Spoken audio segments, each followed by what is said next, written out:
noches, televidentes. Estamos en la programación de la noche de nuestro querido noticiero. En esta sección vamos a abarcar el siguiente tema: la fusión empresarial, una tabla de salvación para la industria nacional. Pero ¿por qué se la considera una salvación y qué es la fusión empresarial? Para entender un concepto le damos la palabra a Jenny. El concepto de fusión es un mecanismo jurídico mediante el cual una o más sociedades deciden disolverse sin liquidarse, transportando todos sus activos como pasivos, derechos y obligaciones, con el objetivo de ser absorbidas por otra u otras sociedades o para crear una nueva sociedad. De acuerdo al Código de Comercio, establece que la fusión es la nueva sociedad creada o la importante adquiriente los derechos y obligaciones de las disueltas al producirse la transferencia total de sus respectivos patrimonios como consecuencia del convenio definitivo de fusión. Se considera fusión de sociedad a la figura jurídica en la que dos o más sociedades unen su patrimonio en una sociedad nueva o existente. La sociedad fusionada es aquella que desaparece y la fusionante la que subsiste y absorbe la anterior. Bueno, para que podamos ver en amplitud, vamos a ver cuáles son las causas de esa fusión y lo va a explicar Leonardo. Gracias. ¿Cuáles son entonces las causas de la fusión de sociedades? Claramente muchas empresas bolivianas han visto en la fusión de sociedades comerciales una posible solución a las pérdidas que han incurrido. Si bien nos es imposible hacer un listado de todas y cada uno de los motivos que los lleva a fusionarse, es muy posible explicarlas de manera general, en especial en lo que respecta al ámbito económico. Un profesor argentino, el doctor Guillermo López Dumbrauf, nos da una perspectiva muy general sobre los motivos de la fusión, independientemente de qué tipo de fusión se trate. Básicamente nos dice que todos los motivos válidos que se pueden considerar por una fusión tienen que ver con las sinergias que se obtienen de la misma, entendiéndose por sinergias a los beneficios mutuos que obtenían las sociedades producto de fusionarse. Entre estos beneficios, los más importantes serían, primero, claro, el aumento de riqueza, que haya una mejora en términos de costos, que adquiera mayor poder en un mercado específico, o que las sociedades a fusionarse, en las sociedades a fusionarse hay una combinación de recursos complementarios. Es entre las causas más importantes. Le paso la palabra a mi compañero Fernando, que va a explicar sobre el procedimiento en Bolivia. Buenas noches, gracias. El procedimiento en Bolivia, de acuerdo al Código de Comercio, al artículo 406, se debe seguir los siguientes requisitos, ¿no? El compromiso de una fusión suscrita por los representantes, por ser aprobado por la mayoría de los votos necesarios que se requiere para la modificación del contrato. Después se debe seguir con la preparación de los balances, especial a la fecha de acuerdo por cada una de las sociedades de los participantes de la fusión. Dichos balances deben ser puestos por disposición de los socios, ¿no? Después se debe hacer con el del artículo 407 del Código de Comercio, que se debe hacer la resolución aprobada por las sociedades, por los participantes, y también la nómina de los socios que se acojan con los derechos y de retiro de capital que se representan en sí en el mismo. La nómina de los acreedores que formula una oposición, ¿no? Y la cláusula para la ejecución de acuerdo a los demás se debe observar en el cumplimiento de las normas sobre la disolución, ¿no? Y la inclusión de los balances especiales.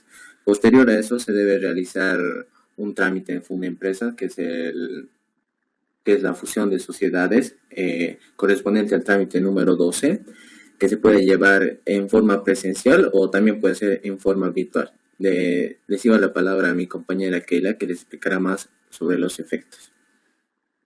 En la fusión de sociedades podemos identificar los siguientes efectos: traspaso en bloques del patrimonio.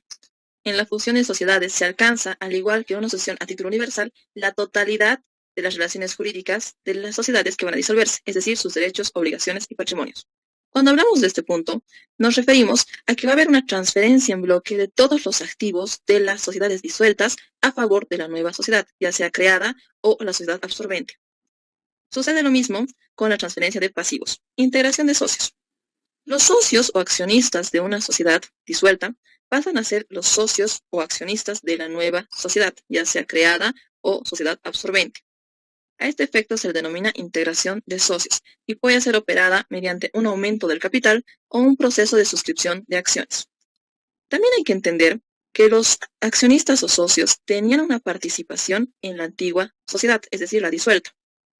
Y para determinar su participación en la nueva sociedad, esto debe hacerse de una forma proporcionalmente equitativa a su aporte en la nueva sociedad. Es decir, puede mantener su situación patrimonial, puede ser propietario de una parte más grande o puede ser propietario de una parte más pequeña. Como último efecto tenemos extinción de una o más sociedades. Desde el concepto inicial, podemos advertir que al menos una sociedad debe ser disuelta, sin liquidarse. Suceden dos posibles casos. En la fusión por creación, todas las sociedades involucradas se van a disolver sin liquidarse y van a formar una nueva. En la fusión por absorción, la única sociedad que no va a disolverse y por supuesto no va a liquidarse es la sociedad absorbente. Las demás deben disolverse sin liquidarse. Continuamos con el trámite en Fundempresa. Para el trámite de Fundempresa se deben seguir los siguientes pasos. Paso 1. Formulario de solicitud del registro de fusión con carácter de declaración jurada. Este debe estar debidamente llenado y firmado por el representante legal. Paso 2. Balances especiales de corte practicados a la fecha del acuerdo por cada uno de los participantes en la fusión, de acuerdo a lo dispuesto del artículo 406 del Código de Comercio. Paso 3. Compromiso de fusión suscrito por los representantes de las sociedades intervinientes, aprobado por la Asamblea de Socios o Junta de Accionistas. Paso 4. Testimonio de escritura pública de acuerdo definitivo de la fusión, sea esta propiamente dicha o por absorción, en original o fotocopia legalizada, legible, que debe contener los aspectos indicados en los números 1 al 5 del artículo 407 del Código de Comercio. Paso 5. Publicación en extenso de la Gaceta Electrónica del Registro de Comercio de Bolivia del testimonio de la escritura pública de acuerdo a lo definitivo de fusión. Paso 6. Testimonio de poder del representante legal en original o fotocopia legalizada legible que contenga el acta de su nombramiento para el caso de la escritura pública de constitución no determine el nombramiento del mismo. Si el representante legal es extranjero, debe presentar el documento original que acredite la dedicatoria en el país. Esto debe ser únicamente para la verificación. Paso 7. Adicionalmente, en caso de tratarse de una fusión propiamente dicha, la sociedad emergente de la misma debe cumplir y adecuarse a las normas correspondientes del tipo societario respectivo, conforme a lo dispuesto por el artículo 408 del Código de Comercio. Paso 8. En caso de ser sociedad regulada por la ley, adjuntar fotocopia legalizada u original de la autorización emitida por el ente regulador. Paso 9. Para efectuar el presente trámite del requisito indispensable de las sociedades comerciales que se pretenden fusionar, deben contar con las matrículas de comercio actualizadas. Las entidades financieras de vivienda podrán fusionarse de acuerdo a lo establecido en la Ley 393 de Servicios Financieros, a la reglamentación específica emitida por la ASFI. Con esto finalizamos la noticia del día. Gracias.